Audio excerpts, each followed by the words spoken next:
Oh, may papakita ko sa inyo. Ginagawa kong Mio Sporty. Yan, tika dito, pakita mo to. Ito, stock pin. Stock rod. Ibig sabihin, all stock lang to ang pinalit dito. Ito, 59, brand new.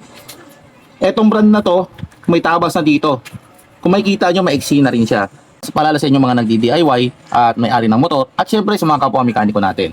Kahit stock yung loob. Nasabi nila doon sa dating video ko na stock naman yan, hindi mo kailangan gawin yan. Pero ito, papakita ko sa inyo. Kitang-kita, stock lahat yan. Ito, bagong piston. Ang pinaka-bore niya, bago piston, kompleto. Pero ayan o, meron at meron pa rin tumatama kahit papano. Ito yung sinasabi ko. Yan ang sinasabi ko dito na tingnan muna, huwag salpak ng salpak. Pakiramdaman ninyo, pag-aralan yung mabuti. Kasi pag umikot yan at sabihin mong dikit lang, pwede naman. Ayan o, sumasayad na o, diba? Pwede mag-crack, pwedeng sumabog ka agad yan.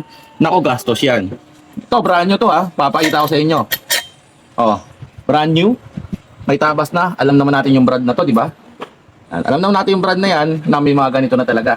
Pero, kahit ganun at ganun pa rin, mag-check pa rin kayo. Lalo-lalo na sa mga mumurahin lang ng mga cylinder head na one set na ganito. Ito, MTRT na to. May tabas na, pero sayad pa rin. Ito, ilagay ulit natin to. Brand new yan ha. Wala pa, pakita mo tong piston.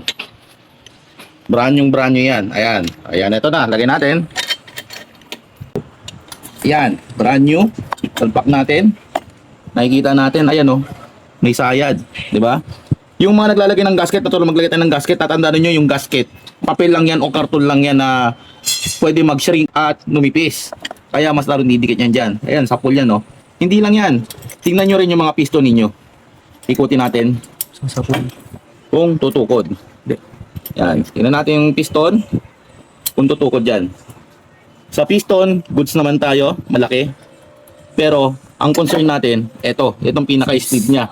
Yan. Yung pinaka-sleeve niya, dikit na dikit, oh.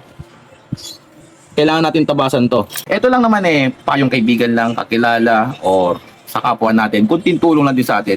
Napakamahal ng pyesa ngayon, napakamahal ng labor.